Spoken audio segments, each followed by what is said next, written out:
Buckle up, it's gonna be a bumpy ride.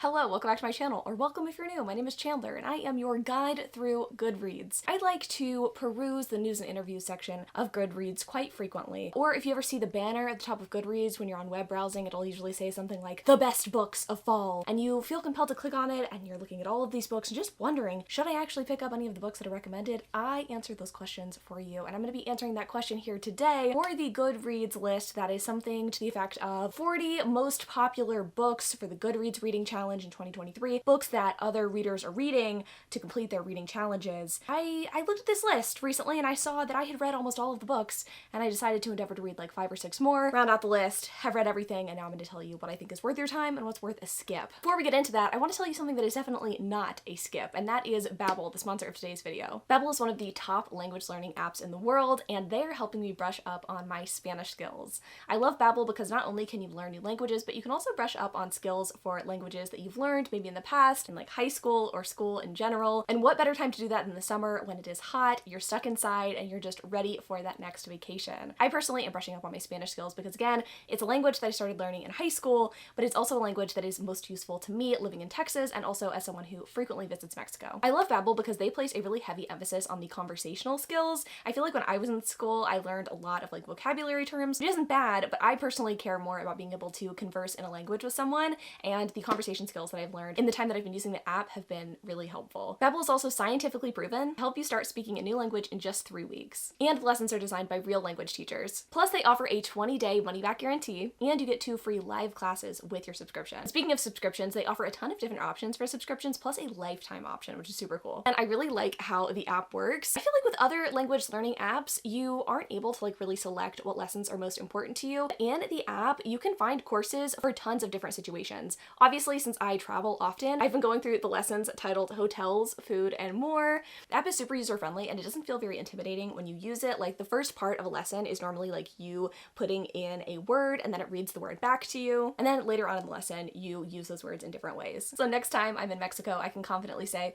Mi llamo Chandler, and also, ¿Dónde está el baño? The important stuff. If you are looking to level up your language skills, click the link in my description to get 60% off your subscription. Thanks again to Babbel for sponsoring this portion of today's video. Now, I always like to start out these videos with a bang, but sadly, today we're starting out with the tiniest of whimpers, which is not to imply that I don't enjoy this book, but it is to say, however, that this is the quietest mystery that I've ever read, and that is The Last Thing He Told Me. It's about our main character named Hannah, who is tasked with taking care of a middle schooler when her new husband goes missing. This is not her daughter, I guess this is her stepdaughter, very recent stepdaughter, and she's tasked with taking care of like a quite bratty middle schooler, and also tasked with trying to like figure out what happened to her husband. I believe he asks specifically that she does not find him or not try to contact him, but she doesn't care. She's like really wondering what happened to him, especially considering the fact that the company that he works for is under investigation by the FBI. And Hannah doesn't believe their husband did anything nefarious, but she wants to clear his name, kind of regardless of the outcome, kind of regardless of what happens to him. So she travels across the states, even I believe across the globe, to unravel the mystery of what happened to him, and also to understand more of his past. She thought she knew this man really well before marrying him. It wasn't like the most whirlwind of romances, but he's always been a little cagey about his history,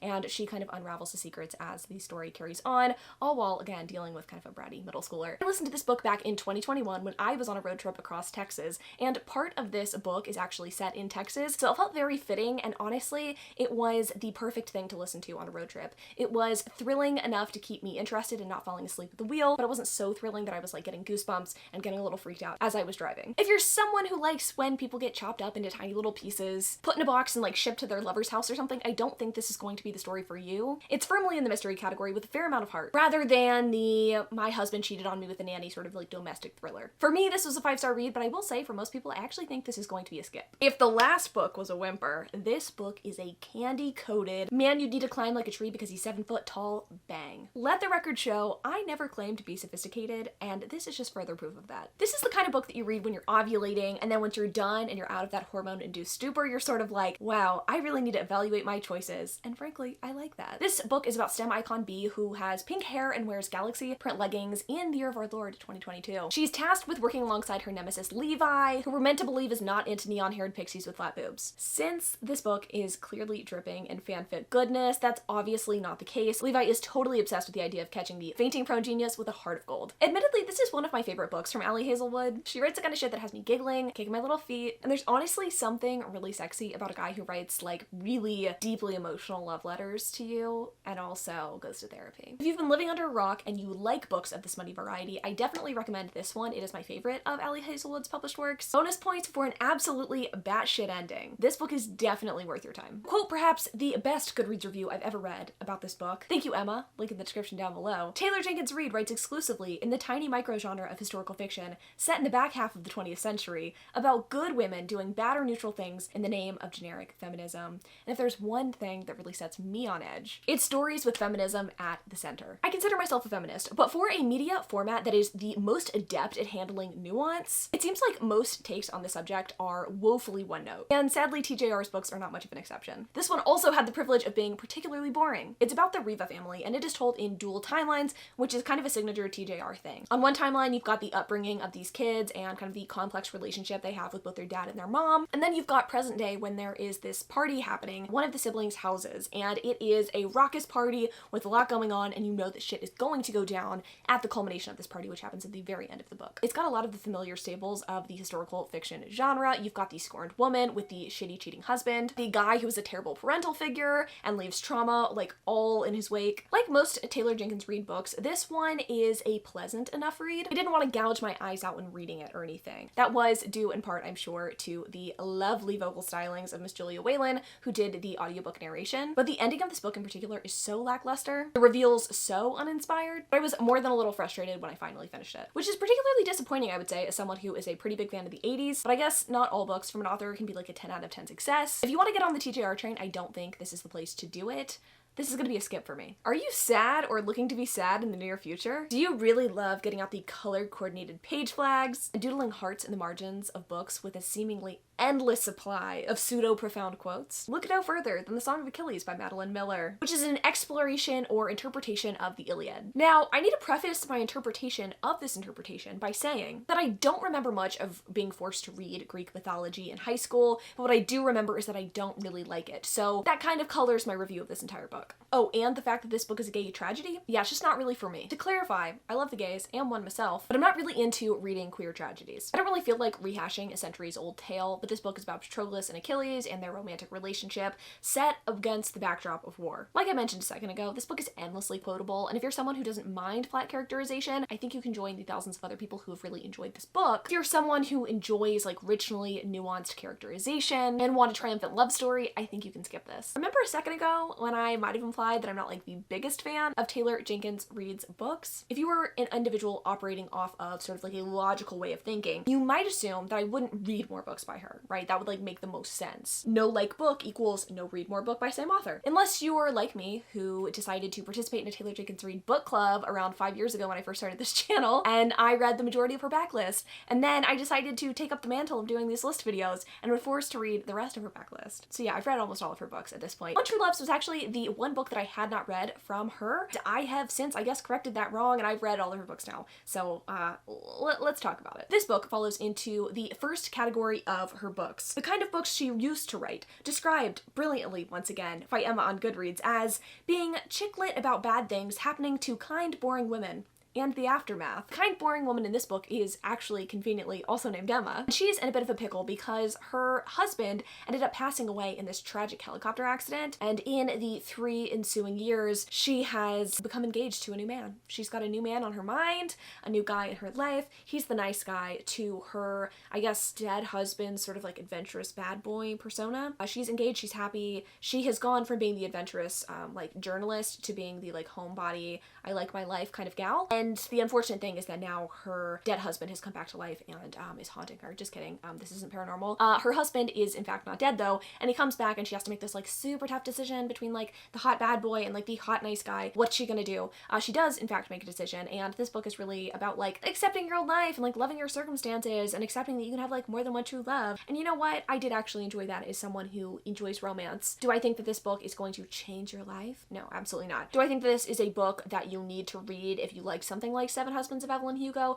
No, because again, this book is not in that same historical fiction genre pseudo-feminism bullshit. This is her like chick lit sort of era, and who knows, maybe that'll actually be the era that you like more of Taylor Jenkins Reid, but I think this is probably a skip for most people. Every kiss might begin with K, but every solid romance starts with arson. I'm sorry we have to start out with Colleen Hoover like this. I'm gonna have to talk about my second least favorite book? Yeah, second least favorite book by Colleen Hoover, and that is November 9. Colleen Hoover is an author that many love and many love to hate. And I think that's par for the course for an author who writes books like she does. They're all some combination of girl meets guy, something bad happens that leads to some sort of like moral dilemma, a twist happens that gets you to see this moral dilemma differently. Then you get the girl and the guy living like happily ever after. I will say some of the moral questions are more interesting than others in her books, and I think that is what leads to me enjoying them or not enjoying them. Also, like how she handles the moral questions is kind of important. And sadly, I have to say that the moral question at hand in November 9 is one that I was deeply unhappy with, I guess. Because this one, like the whole point of the story, I guess, is that our heroine is in this really bad anguish sort of situation at the beginning of the story, and we learn over the course of the story that the hero is directly responsible for the heroine's anguish. And like, I just don't really like that, because what sort of lesson is that really leaving other readers with? And here's the thing, I don't normally take the approach in my romance reviewing, or my reviewing in general, frankly, where I try to say that like certain books endorse toxicity and that readers can't like discern for themselves whether something is toxic. I don't think like reading Twilight as an impressionable young person is going to teach you a bad lesson about romantic relationships. Like I'm not always doing that. But in books like this, it's really hard not to think about that when you're reading it, right? Because this book is like, here is a terrible thing that a man does to a woman. Like, let me show you why you're wrong. And like, yeah, it's bad, but like, it's bad because of this. But here's the thing, not everything can be justified. Not all moral dilemmas need to be solved. You're not supposed to sympathize with the aggressor in most circumstances. And I think this book in particular does a bad job at getting you to sympathize with someone who really does not deserve it. This is a mega skip for me. All right, this next one is a soft skip, sort of like your old CD with a couple of scratches in it. It still technically works, but like it has some issues. Final Offer is the last book in the Disney, Dreamland Billionaire series by Lauren Asher, which follows three equally hunky and equally emotionally repressed men who fall in love per their dead grandfather's wishes. The old man, he liked riddles, all right? And he left each of these three brothers with some tasks that they had to complete if they wanted to go all Huey, Dewey, Louie and dive into the Scrooge McDuck money pile that he left behind for them. The brother in this book is not a grump like his two older brothers. He is an alcoholic. He betrayed his old girlfriend and is now having to grovel many years later, all while dealing with the throes of active addiction. It's not what I would call a super fun read. Of all of the books in the series, I will say this book is definitely the best written. I think that's probably because the series got an editor kind of like midway through its publishing, but the issue is that this book couldn't really decide what it wanted to be, and I think tonally it doesn't really work with the other two books in the series. It's definitely handling a serious subject matter, and I don't think that it does a poor job at that, but again, it doesn't make for the most exciting read, and I also think that the characterization could have used a little bit of work. I don't feel like I really got into the hearts and the heads of the hero and the heroine, and I think this one is a skip, not because I think it's a bad book, but because I think it's a bad entry point into the series. We're learning a lot about each other today.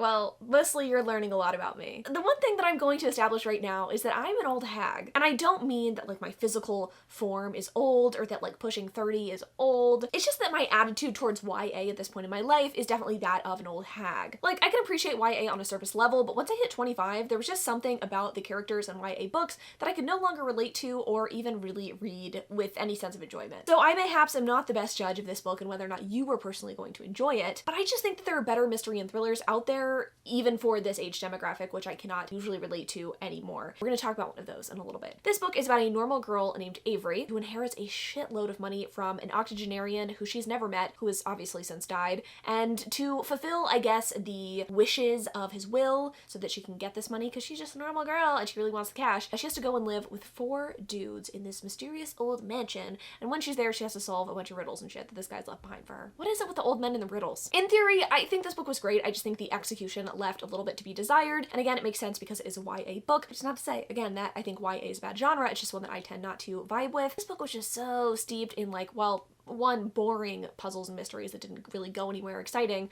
and then also the exhaustive time we spent with these four guys that I just didn't give a shit about. Like, I'm sorry, I don't care about a YA love story at this point in my life. I'm old, okay? Old hag. Again, me. I wanted a 1,000-piece puzzle masterpiece, and this was sadly just like the kind of 5-piece puzzle that you hand to babies. So take my review with a grain of salt, obviously, but I'm going to say skip. Bodyguard that wants to bone is going to become a trope for me that just never, ever gets old. This book is about a princess and her bodyguard in this like thinly veiled hate-to-love relationship that they have that quickly goes away in favor of the other plotline that comes into play, which I'm sure you could guess is this idea that, oh, because he is not of royal blood, because he's a commoner, we can never possibly be together, so we just have to like bone in secret, and he's like kind of an alpha male and like pulls my hair when we have sex. Anna Huang's writing is just tailor-made for book talk, and I love that for her, frankly. Twisty turns that people seem to enjoy, despite being a romance and not really romantic suspense, technically. It has inexplicably raunchy sex scenes, again, with 30 Talk that doesn't really fit the rest of the book. It's not a dig, I think. It's just funny reading a book where, like, out of nowhere, bam, you get some, like, really raunchy, dirty talking scenes from a bulky dude just whispering naughties in your ear. It's just really, like, not what I have come to expect from the majority of romance that I read, but I don't hate it. I appreciate the most about Anna Huang's writing is that she really gets to the point. You pick up a book, you start it, and you're like, okay, this is going to be a bodyguard romance. I can tell what the relationship dynamic's going to be. I can tell the tropes. I'm into it. Or maybe you're not into it, but you know quickly when you read her books, and I appreciate that. You're not, like, 30 pages in or, like, 50 pages in or, God forbid, halfway into a book and, like, oh, this is where it's going? No, she's gonna tell you where you're going, and I like that. It's not deeply profound or deeply romantic. None of her books really are. It's always a fun time, and it's a good way to pass some time. I think this one's worth picking up. And I know, a lot of y'all are probably rolling your eyes and thinking to yourself, girl didn't like the Song of Achilles. She's telling me to read some bullshit smut. You know what? Yes, I am. But that's just who I am, okay? I'm gonna tell you to pick up the KU smut instead of, like, the depressing gay tragedy. Let's talk about the pinnacle of 50 Shades meets Disney adult that is The Fine Print by Lauren Asher. This is the first book in the Dreamland Billionaire series, which I'm sure you could guess. And this one is fascinating because, like, picture the most brainwashed Disney cast member that you've ever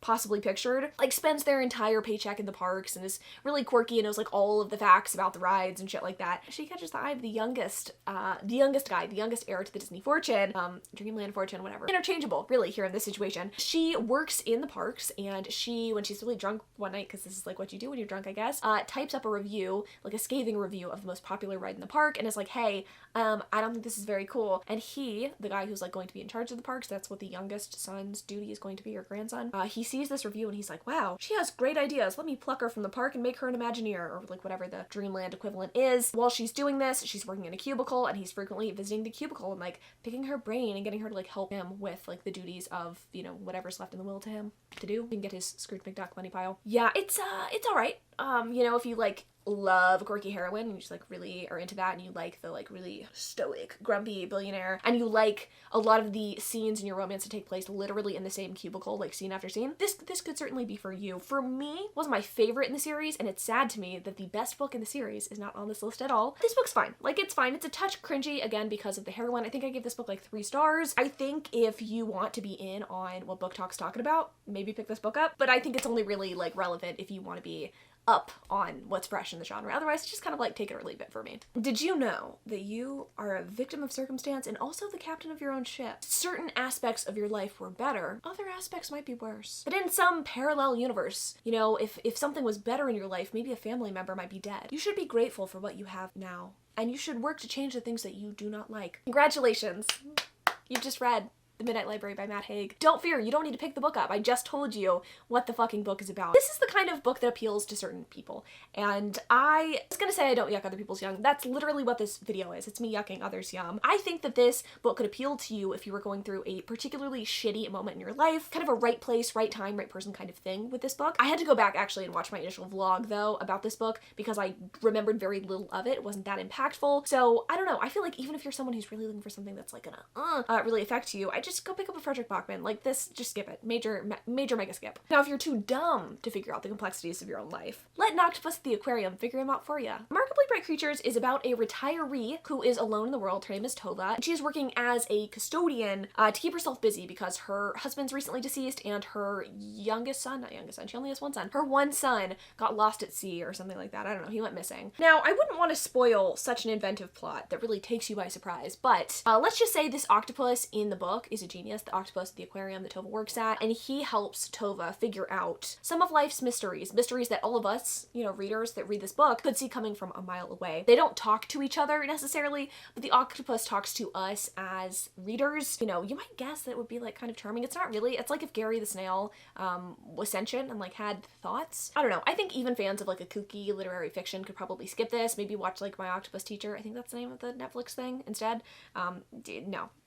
Let's talk about Sarah J. Maas's second attempt at dealing with horny fae depression. Fourth book, I believe, in the Aktar series, A Court of Silver Flames. This book follows everyone's favorite bitch sister, Nesta, and it's a book that a lot of SJM girlies seem to really enjoy, but as someone who is pretty neutral about Sarah J. Maas's books, not a hater, not a lover, I feel like this one was excessively long and it wasn't very thrilling. Say what you want about Aktar and Akamath, there was a fairly coherent plotline in both of those books that I just feel like was severely lacking in this one. Sure, you have Cassian and his plotline, but it was pretty half-baked and not really something that became something greater in the story, and Nesta was just dealing with her own trauma and baggage and issues, and I'm not saying that's bad. I know that a lot of people like connected with it, whatever, but it wasn't like a compelling plotline that I really wanted to read about. I wasn't super big into the sex scenes in this book either. Not sexy. I don't know, I just feel like if you're invested in the series, you're gonna read this book, so I'm not gonna like tell you not to read it, but you know, you figure it out.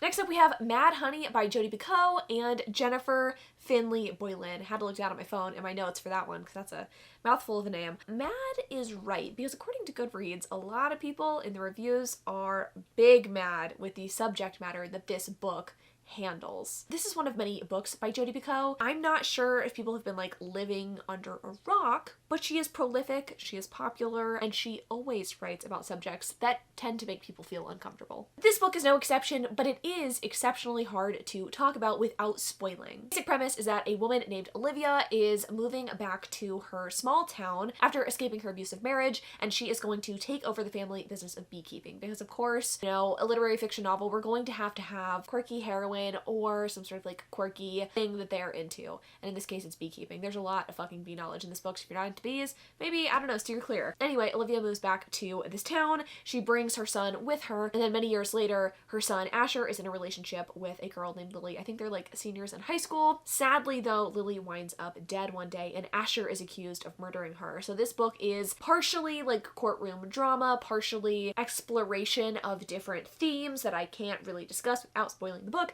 but you do get the POVs of both Olivia and Lily, and you get the POV of Lily after she is deceased. Not like from the afterlife necessarily, but you know, as we're going through this courtroom drama, we're also kind of unfolding the history in the past of Lily, which makes the book that much more compelling. This is one of those books that does have a lot to say, and a lot of people in the reviews said this is like an everything, fucking hot button issue, kitchen sink sort of novel, and maybe you will see it that way. I personally did not. Will say though that this is a book that is kind of hard to recommend because there are a lot of people who are bigoted and won't enjoy this book for that reason. There's also, I think, a lot of people who are not bigoted and will read this book and not love how certain things are discussed. So it's a tough one to recommend, but I do appreciate the book as a whole. I liked the characterization of both Lily and Olivia. They felt like real people.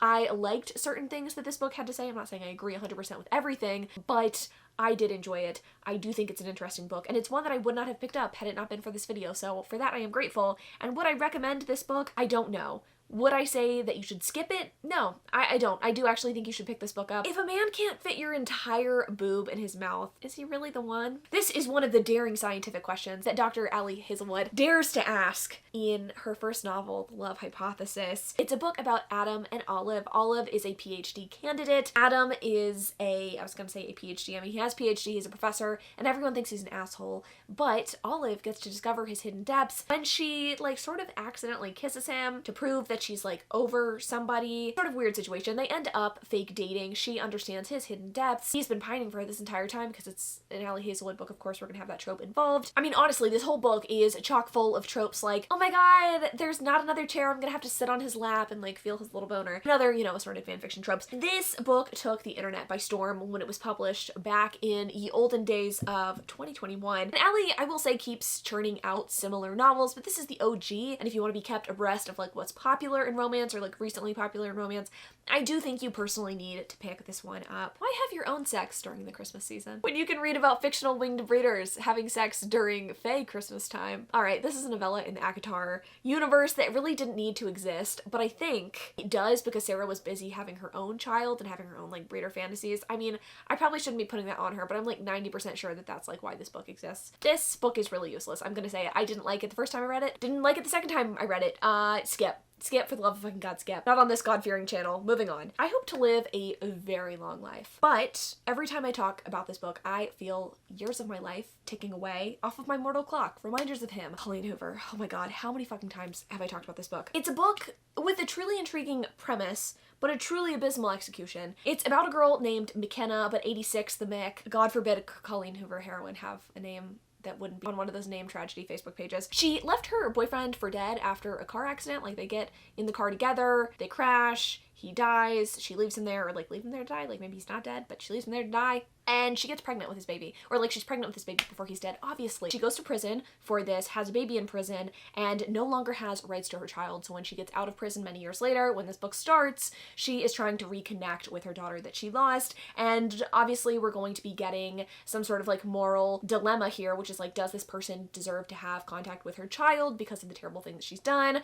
And that's obviously for you to decide as a reader. For me, I really didn't care about her. I didn't really care about the things she was going through, and that's tough because honestly, I think we need more books that shine light on the prison industrial complex and what it's like to be someone who has a felony on their record, like what it's like to enter the world after that, because I know it's challenging. I wanted more exploration of that and less of this frankly kind of stupid woman going knock on the door of her child's family that she's like living with. This kid has not ever known their mother. Why would you be knocking on their door, like harassing them? I don't know. It was just, I know we're supposed to sympathize with the character, but like I couldn't, and I didn't like this book, and it was a pitiful reading experience. And also the romance was terrible because she falls for this guy who's like kind of the guardian of her child. Skip. Alright, perhaps the most book talky of all of the romances, we have Icebreaker by Hannah Grace. Also, I never want to say book talky again, that sounded horrible. I don't have any funny quips for this book. Sorry, it's just a book that's like hard to wrap my head around months later, even after having, you know, read it. It's a hockey player, ice skater, or figure skater romance. I think it's trying to be kind of enemies to lovers at the beginning, but it's really like not enemies to lovers. It's actually basically just a healthy relationship through pretty much the entire book with a ton of side characters and like incongruously smutty sex scenes. And I just feel like that is what book talk is at this point. Also, you've got, I think, like a toxic ice skating partner. You've also got like family involved. There's just a lot of shit going on in this book, right? I don't know. It's a book that doesn't know what it wants to be, but it actually doesn't matter because the cohesion of books like this don't matter that much. It's a book that tries to be like profoundly deep in one breath and then in the next has a guy saying, take it like a good girl. It just, it didn't make a whole lot of sense to me, okay, thematically. It's a fever dream of a book. I didn't hate it. I didn't think it was terrible. I think I gave this book like 3 stars. It's just not my brand of romance. Like, frankly, it's just not my brand of romance, but respect for people who like it. I think you know what kind of reader you are when it comes to romance if you're a romance reader. Frankly, if you're on my channel watching this video, it's very likely you are a romance reader. If you're not, I mean, hi, welcome. I feel like if you're watching my channel rather than watching book talk right now, I think you can skip this book. Things We Hide from the Light by Lucy Score. What a fitting title for a book that I wish had not seen the light of day. I'm sorry, I'm just looking forward to the day when I don't have to talk about books with these stupid flowers on the cover anymore, and I know that these 2 books on this list are not the only ones I'm ever gonna have to talk about. I'm probably going to have to attempt to read the 3rd book for another list video. Prayers welcome. This is the 2nd book from the Knock 'Em Out series, which is partially a small town romance series, but partially a romantic suspense series, neither of which I think it does particularly well. I didn't like this book. I didn't like the characters. I DNF'd it. Skip. I think Ugly Love by Colleen Hoover needs a better name because I don't think it fully encapsulates what this book is about. I think it should be called Therapy Could Fix This, because that's what the hero needs, then this book wouldn't exist. My issue with this book actually is that it doesn't raise any moral questions or dilemmas like all the other Colleen Hoover books do. I'm not saying that Colleen Hoover even like necessarily in every book handles those things in a way that I like, obviously, as evidenced by the other books on this list, where the moral dilemmas were interesting and I just didn't like the book. This book's dilemma, if we could even call it that, is literally just, can you forgive a guy for being a giant dick who uses you for sex if he has a little bit of trauma in his past?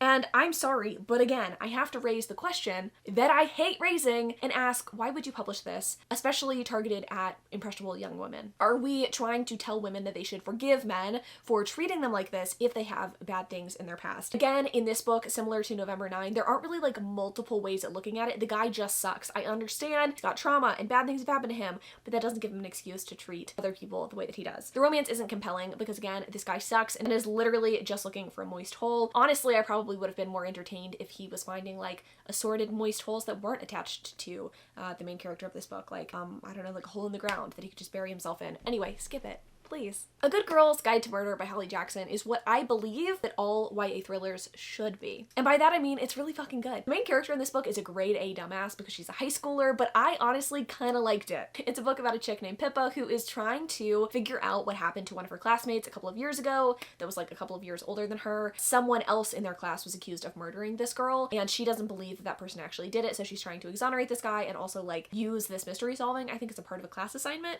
which, you know, of course, she plays sleuth, she has fun with friends, and it's just a delight, honestly. It blends that like young adult mundanity of like doing schoolwork with also the thrill of crime solving, and it's genuinely a fun time. Because ordinarily I'm getting annoyed when I'm reading about teens. However, this one was fun because they're in mortal danger and it really raises the stakes while you're screaming, why are you being so stupid, to the choices that like the characters are making. Again, it's like also fun. Like, you're stupid, but I like it. I'm not really selling this very well, I'm sure, but this is actually very well plotted, well crafted. I've heard the rest of the series is fantastic as well, though I've only read the first book, but I think you should actually give this one a read. It's a fun time. I feel like this next book needs a study attached to it. I feel like we need to administer IQ tests to people before they read this book and after they read this book and see if there's a change in cognition, because I guarantee you've lost brain cells if you've read this book. This Kindle Unlimited thriller, which, you know, it's not that I didn't know that Kindle Unlimited thrillers existed. I've just never really branched out into that part of the KU world. This Kindle Unlimited thriller, I didn't know what to expect when picking it up because I've never picked up a Kindle Unlimited thriller before, right? And this is one of two on the list that is a Kindle Unlimited thriller. The other one I actually really enjoyed. This one, however, I did not. The premise is that guy cheats on wife with a woman who is his mistress. Mistress winds up dead in his bed. His wife is actually an attorney and defends him. I mean, that's literally it. That's the book. Except it's not, because it's really more about how stupid this guy is, how stupid this man is. Not only does he cheat on his wife, but when he is literally on house arrest and a random reporter comes to his door and is like, hey, tell me more about this crime. He's like, you know what? You're like kind of sexy. Do you think you could solve this crime for me and like exonerate me? And she's like, yeah, okay, sure. Like, just pay me $5,000 and give me the exclusive interview while you're in jail. And he's like, yeah, okay, sure. And that's just one of the many stupid things he does. The book is like bogged down with insane twists and like too many coincidences. I think the worst and most egregious thing, honestly, is the fact that at the end of this story, the author wants you to feel stupid. It's an insult to readers who like stuck through this entire book and trying to kind of like parse through the clues that were left. I mean, there weren't very many clues left, but the ending just throws any clue out the window and it's like, hey, an unreliable narrator this entire time. And you're like, no,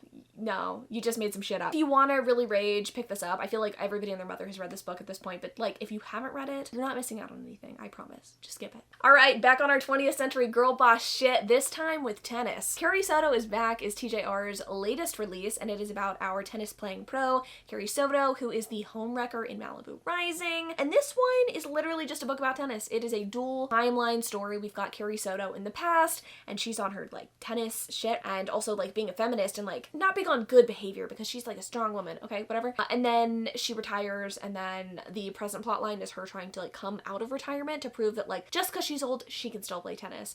And like the moral message or like the takeaway message that TJR, you know, puts in all of her books, this one, you don't have to be the best all the time. That's pretty much it. That's what this book is about. Got, you know, some half-baked romances. You've got a relationship with the father, again, that is kind of half-baked and doesn't really feel fully fleshed out because of the dual timeline side of things. It's a fine book, like most of Taylor Jenkins Reid's books. I liked this one simply because I enjoy sports, but I think if you are indifferent to sports, you don't care about sports, I think this is one you can probably skip. It's not going to rank in like her top books of all time for a lot of people. I mean, it's no Evelyn Hugo, it's no Daisy Jones. It's fine, it's not amazing. I think skip it if you are just kind of like, again, indifferent about sports. If you love Taylor Jenkins Reid, I mean, obviously you've probably already read this, so like, who am I even talking to at this point? War camp sex scenes empathizers, rise up. Talk about A Court of Wings and Ruin by Sarah J. Maas. Yes, every book from the Aktar series is on this list, okay? Like, I don't make the rules, it just is on this list and I have to talk about it. Aqua War is the third book in the Court of Thorns and Roses series. It's a book that everybody reads and a book that everybody's just kind of like, whatever about. It's the end of the series for Farah and Rhysand, and it's supposed to have this like big culmination at the end, which is obviously not a big a culmination because it's a YA fantasy series, and I don't feel like any YA fantasy series really sticks the landing, but shit, I'm gonna have people coming after me about whether this is YA or new adult. Okay,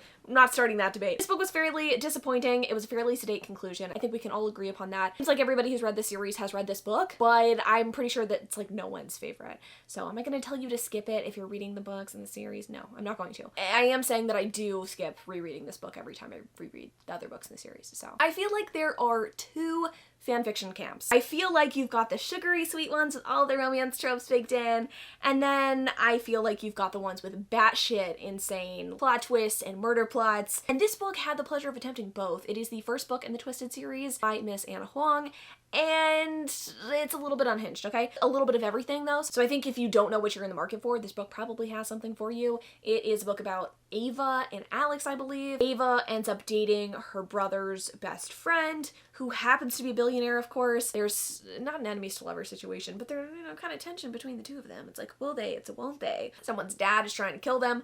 There's a lot of shit going on in this book. I don't necessarily think it was particularly well crafted. I feel like the author's kind of getting her footing with this series and with what she wants it to be in this book. There is sort of a suspense plotline in all four of the books. If that's something that excites you. Literally, there's something for everyone in these books. There's sex scenes, again, that feel pretty incongruous with like the rest of the book. But if you like romance, you like a good grovel, you want to see like the state of romance in 2022, 2023. Honestly, I would say from 2020 to 2023. Like that time period. This could be a good book to read. I don't know.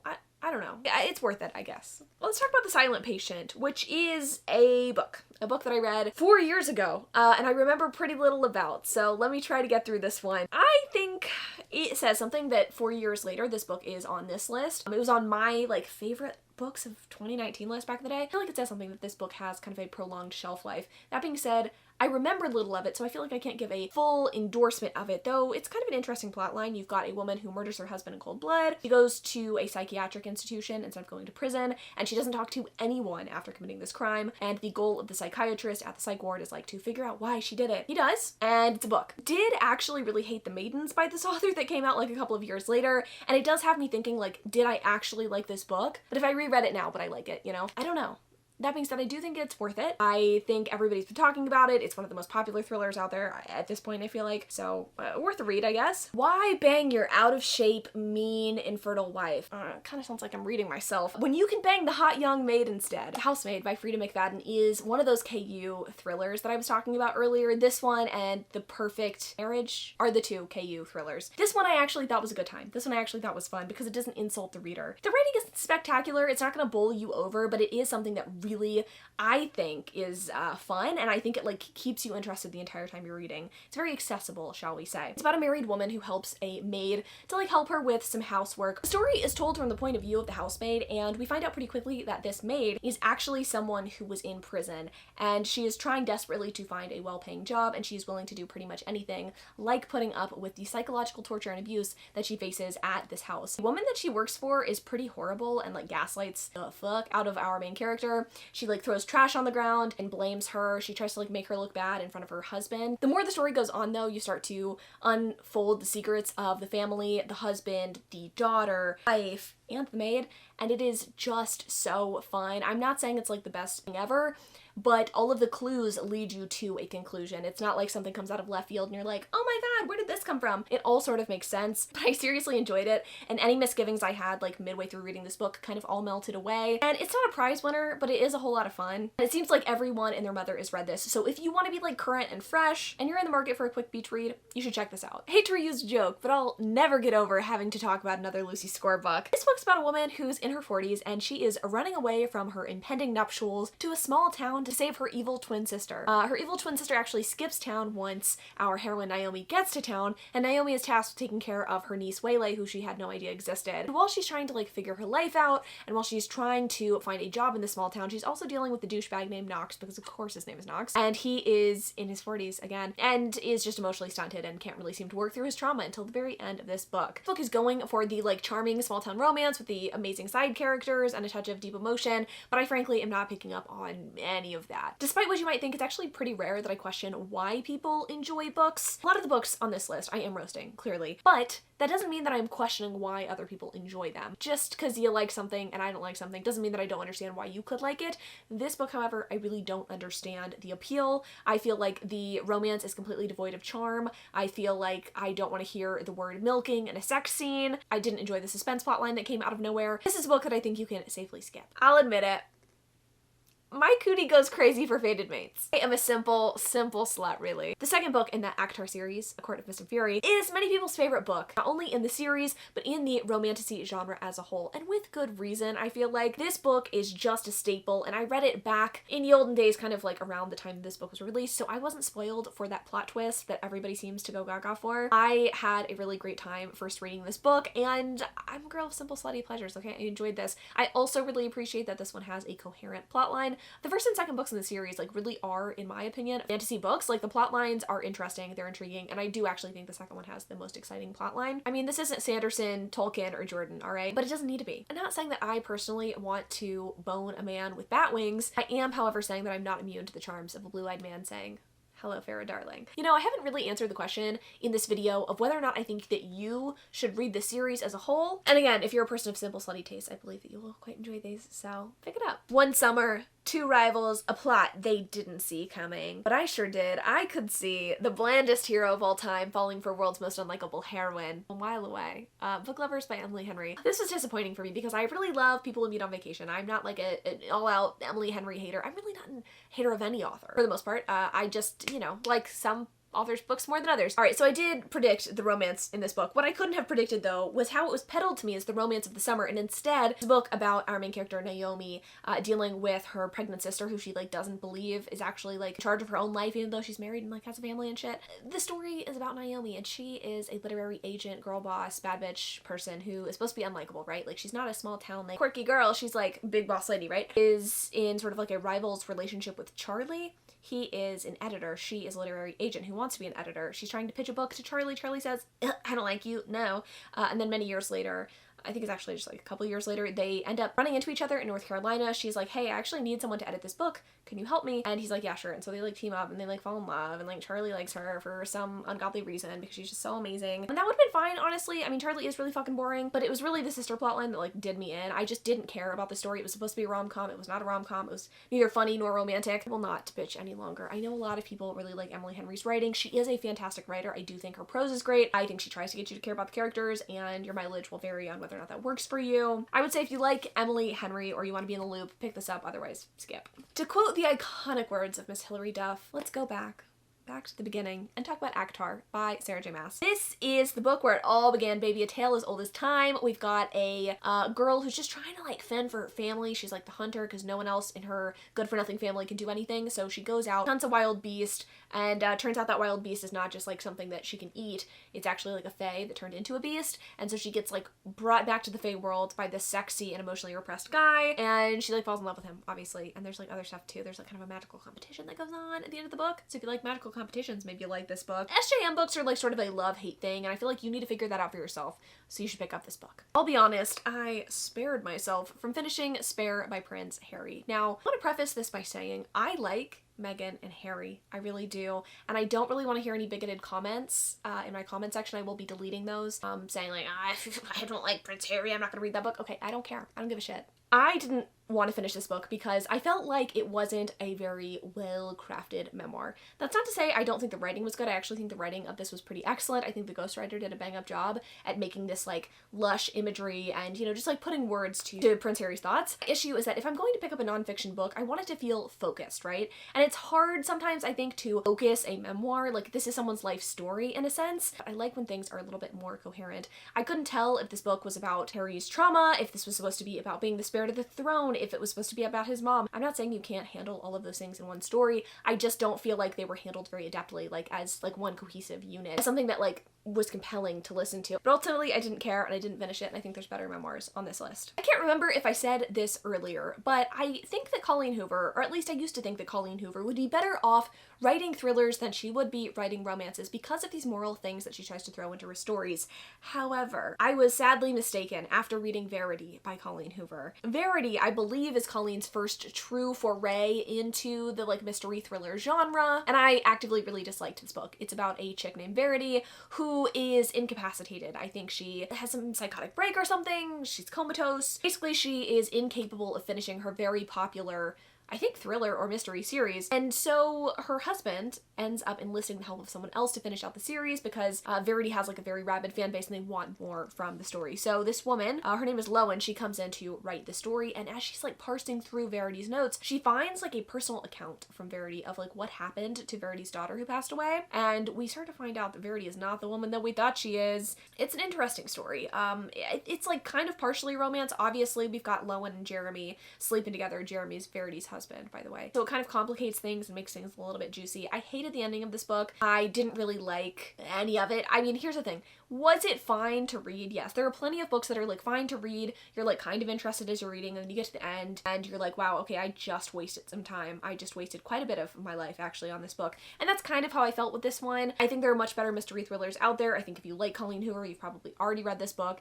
If you don't like Colleen Hoover or you don't want to read Colleen Hoover, skip this book. Do you know, I actually have someone currently working on my gravestone, carving into it the letters and like the messages that are most important to me. And one of those messages is about historical fiction books, and it actually says that like a woman's place is not to suffer. I really feel like Lessons in Chemistry by Bonnie Garmis really could have taken that message and like, I don't know, maybe absorbed it a little bit, because this book pissed me off. Okay, this book frankly pissed me off. I read this book back in January, and every time I see the stupid neon peach cover, I kind of have a little bit of a bitch fit in my head. It's about a woman who is brilliant, obviously, but is a victim of misogyny and is unable to be a chemist like she wants, even though she has the training to be a chemist. Instead, her opportunity that arises, an opportunity that she's going to take because it also is going to mean that she can take care of her child, is that she is going to do a cooking show, teach other people how to feed their families based on like chemistry. And she makes it like a little bit scientific, but not too scientific as to be inaccessible to the masses. And in the show, I don't know, she's like kind of giving women the tools they need to be like powerful, feminist creatures. But the story isn't really about that. Like, the story, at least half of it, is about the parentage of the heroine's child. There's also on-page suffering and abuse that happens to the main character of the story. I'm not saying that we can never have depictions of abuse in books. I'm not saying that. I am saying that it is worrying that this is the trend, I guess, of historical fiction novels. Like, it always has to be about a woman suffering. It always has to be about how, like, she can overcome. I guess, to this author's credit, she tries to get a little bit inventive with things and how, like, a woman is working in the confines of, like, the society she lives in to, like, be as cool as she can, to be as feminist as she can. But I don't know. I just personally didn't find it inspiring. I don't find stories like this inspiring, and maybe you will, and I think a lot of people do. So I'm once again here to yuck people's yum, I guess. It just like wasn't for me. Most historical fiction books are just simply not for me. And you know what? Since it's my channel, I'm gonna tell you to skip this book. Bored today, annoyed tomorrow, indifferent forever. Let's talk about Tomorrow, and Tomorrow by Gabrielle Zevin. This is a book about platonic friendship set against the backdrop of video game development, which is honestly kind of an intriguing premise, but sadly, again, I think the execution is lacking. I think this book suffers from a lot of the same things that Taylor Jenkins Reid's books suffer from, in my opinion, which is that we are doing a little bit too much. This book moves at a really rapid clip, as these two were friends, like, when they were very little. They kind of separate for a little bit in terms of friendship, they get back together friendship-wise, and they are like developing video games together, and it feels more like I am reading a secondhand account of what happened to these people, or like a synopsis of what happened to these people. You don't get time to kind of sit with the emotions that Sam and Sadie are going through, which is kind of sad because they are intriguing characters. We have Sam, who has an injury that like really affects his life throughout his entire life. I think it's like a leg or a foot injury or something like that that like leaves him disabled. We have Sadie, who goes through a string of like traumatic and kind of like toxic romantic relationships. Both of these things could have really made these characters feel well-rounded and fleshed out. Also feel like Sadie was kind of the worst. Like, this was supposed to be a story about like a triumphant platonic friendship between a man and a woman, and it didn't end up reading like that. If anything, you feel like the guy gets friend zoned and you just feel incredibly bad for him, which is not normally how I feel in friend zone situations. But regardless, this book was just incredibly frustrating for me, and I think maybe I just missed the point of literary fiction. I think that might be just the problem here, because it seems like every single person that I know has enjoyed this book. All of my friends on Goodreads have given this book like 5 stars. So I really feel like it might just be me. So would I tell you to skip it? Actually, no. I think you should probably pick this book up since everybody else seems to like it. All right, I don't have it in me to make a funny one-liner about this next book because it handles domestic violence. Let's talk about It Ends With Us by Colleen Hoover. This is one of Colleen Hoover's most popular books, and it's one that a lot of people also really hate. It follows our main character, Lily, who comes from a kind of complicated childhood background. I believe her mom was abused by her father, and you kind of understand this through pieces of like flashbacks that we get, and also because of like another character who's in the book, and I'm not gonna get into the weeds on that. And in the present day, we have Lily entering into an abusive relationship of her own. This is a hard book to talk about because I feel like on the one hand, a lot of people feel really seen by this story. Other people feel like it is a really poor representation of what an abusive relationship actually looks like. I've never been in the situation, and I don't really feel like it's my place to tell people whether their feelings are valid or invalid. I will say that I don't feel like this book romanticizes or sugarcoats what abuse looks like. I think Colleen Hoover does actually a pretty decent job at getting you to understand how someone could get in an abusive relationship in the first place. Sadly, even today, a lot of people question why people in abusive relationships don't just leave,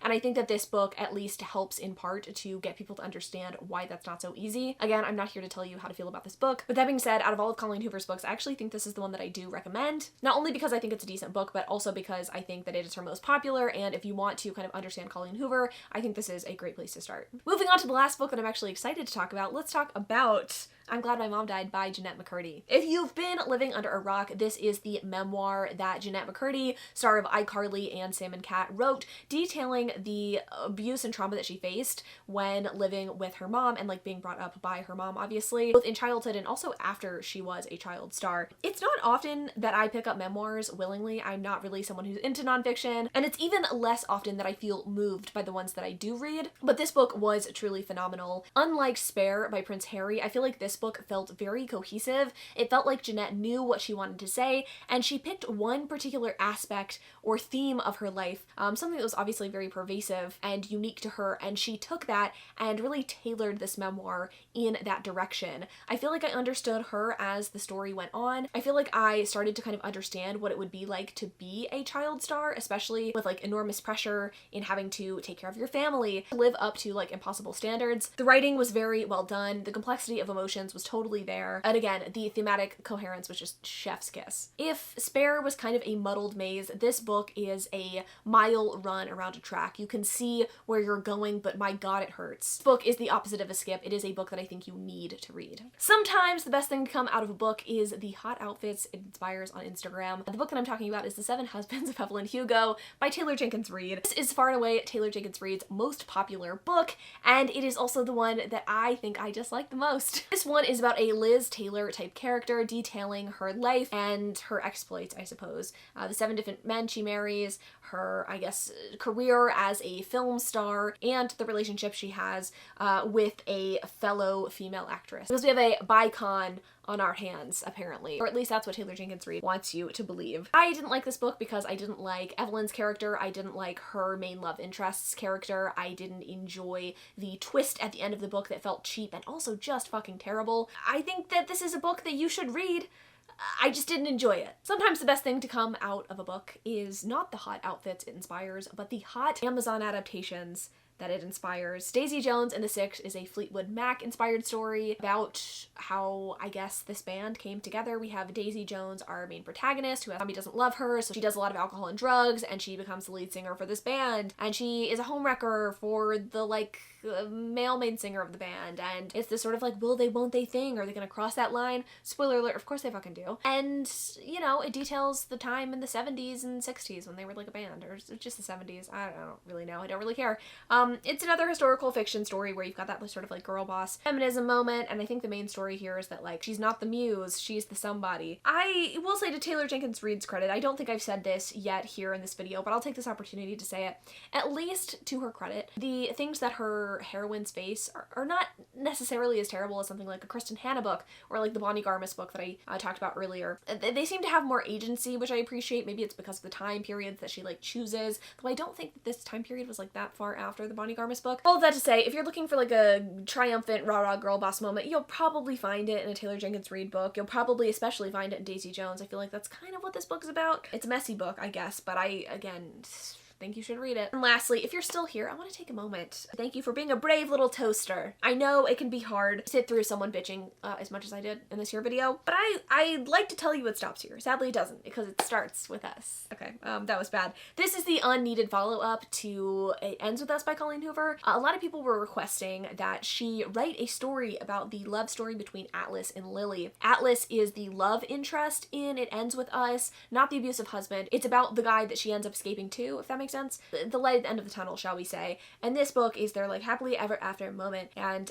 it's fine. I mean, as a romance, it's fine. I don't think it stands alone. I think you have to have read It Ends With Us to actually care about this book. I think if you picked up this book without having read that one, you'd be pretty bored, frankly. But it's sweet, if a little cheesy at times, and I think my cold heart didn't actually hate this. So if you've read It Ends With Us, you'll probably want to read this. Otherwise, again, it's a freaking skip. So what did we learn today, friends? We learned that I'm a hater, and I think we already all kind of knew that. But let me tell you the 12 books out of 40 that I enjoyed, and that I actually like really genuinely enjoyed. Like, I did tell you what books to pick up, or what books I think were worth your time. That doesn't mean I liked all of those books, right? Like a lot of the Taylor Jenkins Reid books, I don't like those, but I think for a lot of people you'll like it, so I recommended them, right? Okay, but let me tell you the actual books that I like, the 12 books that I actually enjoyed, okay? The Last Thing He Told Me, fantastic, so fun. Love on the Brain, the Aktar series, but I would actually recommend skipping Frost and Starlight, the like boner novella. I don't actually think you need that. The Love Hypothesis, very fun, very smutty. Mad Honey, A Good Girl's Guide to Murder. YA? I know, who am I? The Housemaid, Twisted Games, and I'm Glad My Mom Died. Again, you know, I am a hater, but at least I liked 12 out of 40 of the books. Not quite half, but you know, I think enough of a win for all of us to be happy. I'm glad you were here for this whole journey with me. If you were, leave an emoji in the comments down below, or also just tell me how I'm the worst and how much you hate my opinions. I like that too. But also let me know like if you agree or disagree with any of these book opinions. I love to know your thoughts and feelings in the comments down below. But thanks so much for watching this video. Again, I love y'all so much, and until next time.